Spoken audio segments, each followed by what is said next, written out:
Hello guys, welcome back to my law and judiciary channel. दोस्तों, आज मैं आपके सामने जो इम्पोर्टेंट इंस्ट्रक्शंस है उसके बारे में डिस्कस करने वाला हूँ, which is related to judicial magistrate preliminary exam 2023 जो 9 सितंबर को है। दोस्तों, अभी हमको क्या करना है, why, what is required to do. तो सबसे पहले हॉल टिकट की 2 कॉपीज़ निकाल के लिए रखनी है ऑलरेडी, बिकॉज ऑफ अगर वहाँ पे जाके कुछ प्रॉब्लम होता है, हॉल टिकट और आपका जो आइडेंटिफिकेशन कुछ भी है उसमें आपको एक एक्स्ट्रा रखना है। आप हॉल टिकट आपको 2 निकाल के रखने हैं and then after that what you need to do कि आपको जो भी आपका जैसे कि आधार कार्ड है, पैन कार्ड है, कुछ भी हो या कुछ नाम में कुछ भी चेंजेस हो तो उसका एक आइडेंटिटी प्रूफ आपके पास रखना है। और सेंटर में जब आपको एंट्री गेट ओपन का जो टाइमिंग दिया है, सपोज टाइमिंग आपको दिया गया है, I just introduce to you that what exactly. तो यहाँ पे आपका सकाळी मतलब मॉर्निंग दिया गया है 8:33, जो उपस्थित रहने का जो सेंटर है वहाँ पे आपको रहने का टाइम है 8:30। This is the criteria, suppose you just visit that place. और लास्ट एंट्री गेट आपका हो जाएगा 9:30। उसके बाद में आपको दिया गया है मॉर्निंग में 11 to 12 मतलब 2 आवर का एग्ज़ाम है। और आपको यहाँ पे विषय जो संकेतांक मतलब दिया है 502, ये आपको देखना है। देन आपका जो भी बैठक क्रमांक हम उसे बोलते सीटिंग, जो आपका नंबर होता है, जैसे कि जिसका औरंगाबाद है उसका AU006000 लाइक दैट नंबर दिए गए हैं। तो आपको ये याद रखना है कि आपका नंबर वहाँ पे मेंशन करते समय और उसको जो डॉट्स होती है वो फिलअप करने समय आपको बहुत ध्यान से रखना है ताकि आप कोई भी गलती ना करो।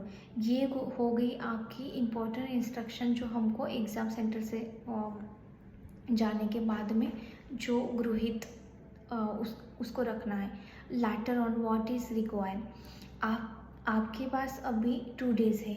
आज है 7, कल 8 और 9, तो आपके पास ओनली 2 डेज़ है। सपोज आज का डे है विच इज़ गुरुवार means Tuesday, and then tomorrow is Friday and Saturday we have a exam. So यहाँ पे आपके पास 2 डेज़ है। 2 days what you are going to do, आपको मैं बता देती हूँ स्कोरिंग सब्जेक्ट कौन से हैं।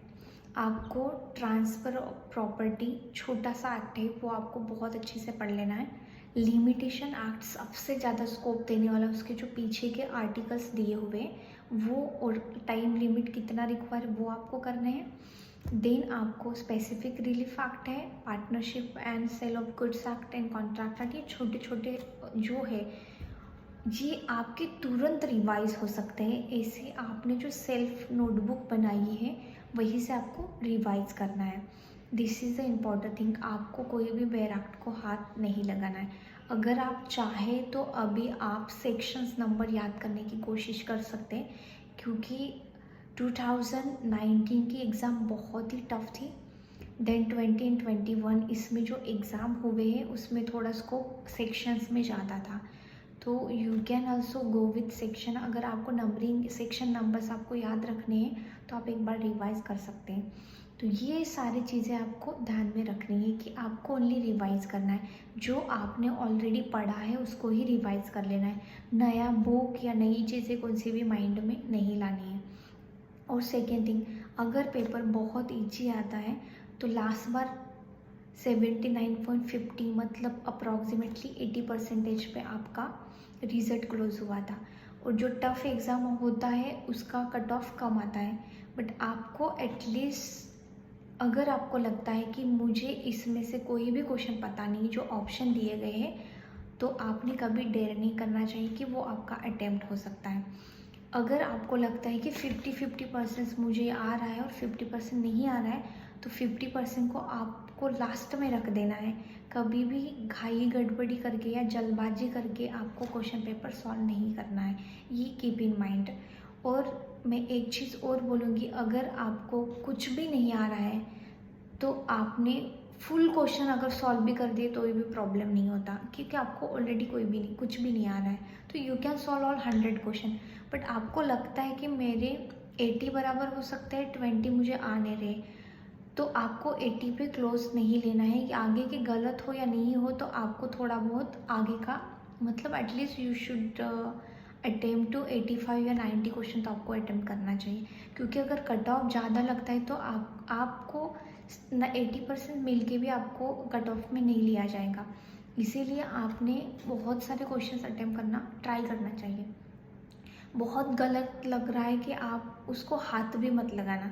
बट किसी ऐसे इंसान आ जाते हैं सपोज जिसने कभी भी स्टडी नहीं किया और वो फर्स्ट अटैम्प्ट ऐसे ही देना चाहते हैं कि जैसे लाइटली लेके, अरे जो होगा देखा जाएगा, उसने तो सारे क्वेश्चन अटैम्प्ट करके आ गए, लक लग गया तो लग गया, ऐसे हो जाता है कभी कभी।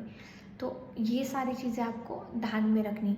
बट आपको लगता है कि मुझे 80 क्वेश्चन आ रहे, 20 क्वेश्चन नहीं आ रहे, फिर भी आपने थोड़ा बहुत 50-50 आपको लगता है, तो आपने 80 to 90 क्वेश्चन अटैम्प्ट करने चाहिए, मैं सजेस्ट करूँगी, जो बहुत अच्छे से प्रिपरेशन करते हैं। माई प्रोफेशन इज़ टीचिंग, तो मेरा प्रोफेशन टीचिंग है, तो मैं सारे सब्जेक्ट के एक्सपर्टीज़ नहीं बन सकते। जो सब्जेक्ट हम लोग कॉलेज में पढ़ाते हैं वो सब्जेक्ट हम लोग एक्सपर्टीज़ मान सकते हैं। बट ये सारी चीज़ें आपको अकॉर्डिंगली ध्यान में रख के, और मैं आपको एक चीज़ बता देती हूँ कि लास्ट ईयर जो क्वेश्चन पेपर था सबको ऐसे लगता था अरे बहुत ईजी बहुत, बट वहाँ पे बहुत सारे ऐसे क्वेश्चन थे कि वो आपको लगता है कि ये आंसर होना चाहिए था बट उसका आंसर दूसरा ही था। इसीलिए ऐसे अगर क्वेश्चंस है तो आपने बहुत प्रिकॉशन करके सॉल्व करने हैं, उसमें कुछ भी हो सकता है।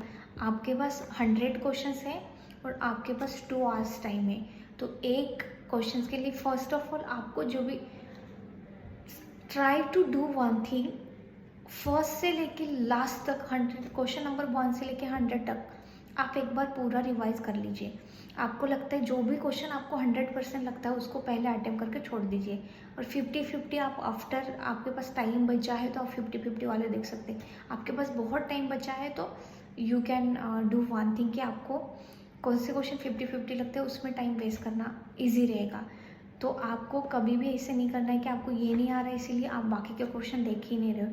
तो आपको फर्स्ट से लेके 100 तक आपको पूरे क्वेश्चन एक बार देख लें, जो आ रहा है उसको फटाफट मार्क करके छोड़ दीजिएगा, जो नहीं आ रहा है उसको लास्ट में जब आपके पास टाइम बचेगा देन यू कैन अटेम्प्ट। तो ये सारी चीज़ें आपको याद रखनी है। और एग्ज़ाम सेंटर में आप पहले दिन ही मौजूद, आप बहुत सारा मराठवाड़ा मोर्चा चल रहा है एंड देन बहुत सारे जो मराठा आरक्षण के लिए चल रहा है, हो सकता है कि बसेस बंद हो सकता है कि कुछ प्रॉब्लम आ जाए, इसीलिए try to come 1 day before, यही मैं सजेस्ट करूँगी। सबको मेरी तरफ से ऑल दी बेस्ट एंड बहुत अच्छे से एग्ज़ाम लिखो। सबको मैं यही चाहूँगी कि आप अगर इस बार नहीं हो रहा है तो हमको नवंबर में और 40 वैकेंसी आ चुकी है तो यू कैन अटेम्प्ट। बट मेरा कहना है कि इस बार ही निकाल दो तो दूसरे में कोई प्रॉब्लम नहीं, देना ही नहीं। तो इसी तरह से सब कुछ सेट माइंड सेट करके जाओ, पैनिक नहीं होना है, थिंक नहीं करना, आया तो आया, नहीं तो हमारे पास ऑलरेडी टाइम है। अगर आपको लगता है कि बहुत सारे लोगों को लगता है कि मेरा एज हो चुका है मैं नहीं, तो गॉड ने कुछ और प्लान किया होगा आपके पास। Think positive always. तो यही सारी चीज़ें मैं आज के लेक्चर में बोलना चाहूँगी। Thank you so much guys to support my channel and सबको all the best from my side. Thank you.